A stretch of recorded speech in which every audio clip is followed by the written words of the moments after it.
Bismillahir Rahmanir Rahim. In the name of Allah, most gracious, ever merciful. In light of the perilous state of the world, it is the urgent need of the time that people and nations set aside their vested interests and focus all their energies upon establishing peace through justice, compassion, and mutual respect. A spirit of selflessness and a genuine desire to alleviate the suffering of others must overcome the selfish greed that has taken root in so much of the world. Distinguished guests, ladies and gentlemen, Assalamu alaikum wa rahmatullahi wa barakatuhu. Peace be unto you with the mercy of Allah and His blessings. It is these words of His Holiness, Hazrat Mirza Masroor Ahmad, the Khalifa and worldwide head of the Ahmadiyya Muslim community, from a gracious message addressed to this Pan-African Peace Symposium last year, which inspired the theme of this year's event, establishing peace through justice, compassion, and mutual respect. The Pan-African Peace Symposium seeks to create a platform where we can engage and dialogue on matters that engender the values of peace, righteousness, unity, and brotherhood.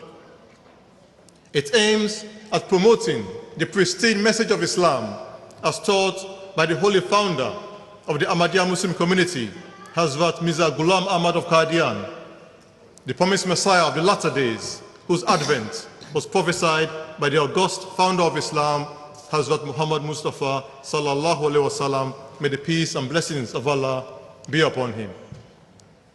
Peace, as we know, is not just the absence of war or violence.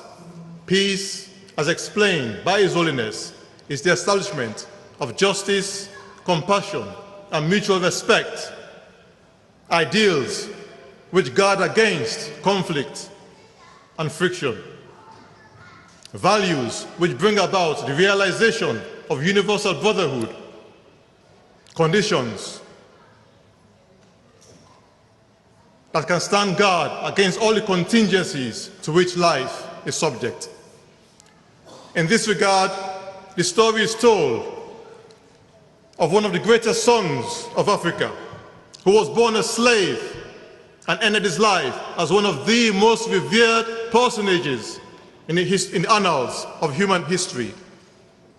He was a slave who was later entitled our master by his contemporaries and future generations.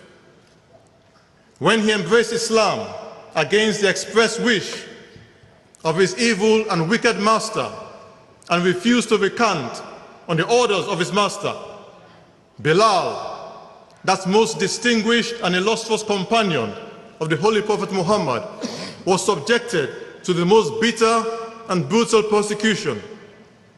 He was whipped and beaten till the bled profusely all over his body. He was dragged through the rocky streets of Mecca by a rope tied around his neck. He was made to lie on the burning sand of the midday Arabian sun, with heavy rocks placed upon his body to further excruciate his pain and suffering. He would lose consciousness under the pain of persecution, and when he came around and was asked to disavow Islam, he could but muster enough strength to repeat only one word, Ahad, meaning the one and only true God, Allah. He was tyrannized for days, yet Hazrat Bilal neither begged for mercy nor renounced his belief. Even his tormentors were astounded at his unflinching and unshakable faith. Finally, exasperated and exhausted by their own exertions in torturing him, his master agreed to sell his near lifeless body to a companion of the Holy Prophet who purchased his freedom. Bilal, may Allah be mighty pleased with him, The first slave and the first African to become Muslim was now a free man who, once he recovered from a 5-day coma due to the vicious and violent treatment meted out to him, went on to serve the Holy Prophet of Islam as a faithful disciple. On account of his shining example of steadfastness and fidelity in the face of extreme persecution, the Holy Prophet, peace and blessings of Allah be upon him, treated him with so much honor and respect that the blessed companions of the Prophet designated him Sayyidina Bilal, Bilal, our master. Today, Hazrat Sayyidina Bilal is venerated by billions of Muslims around the world. His story has inspired and illumined the hearts of millions of Muslims through the ages. His tomb in Damascus to this day is visited by thousands of people, high and low, to pay homage for the rich and unique spiritual memorial he bequeathed the world. As Africans, we take immense pride in his unparalleled fortitude and courage under savage cruelties and persecution. As African Muslims, we are honored by the role he played on the day of the conquest of Mecca.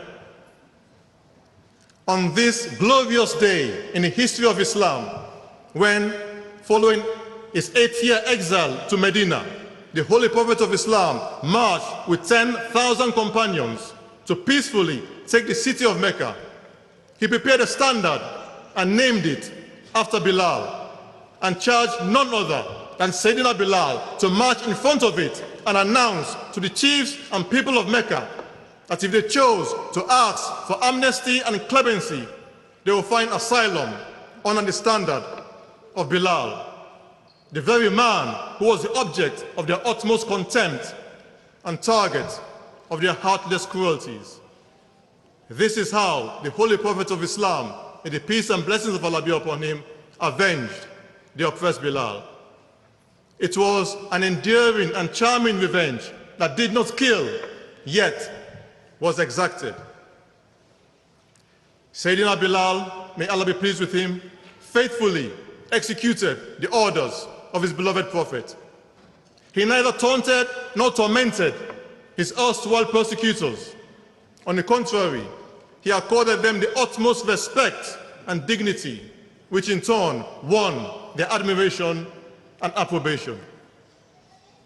This episode, this remarkable story of Sayyidina Bilal patently underscores the role that justice, compassion, and mutual respect can play in the establishment of peace.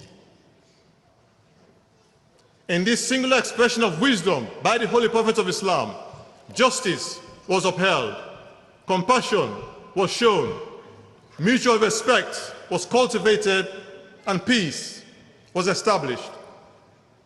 Bitter enemies of the morning became warm friends by the afternoon.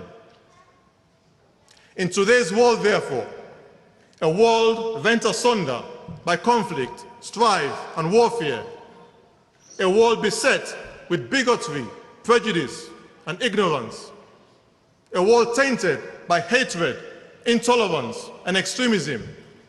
This is the example of magnanimity and munificence which we must seek to emulate if we are to emerge from the chaos, confusion, and commotion of this epoch and usher mankind in its entirety to a new era of perpetual peace, philanthropy, and propriety.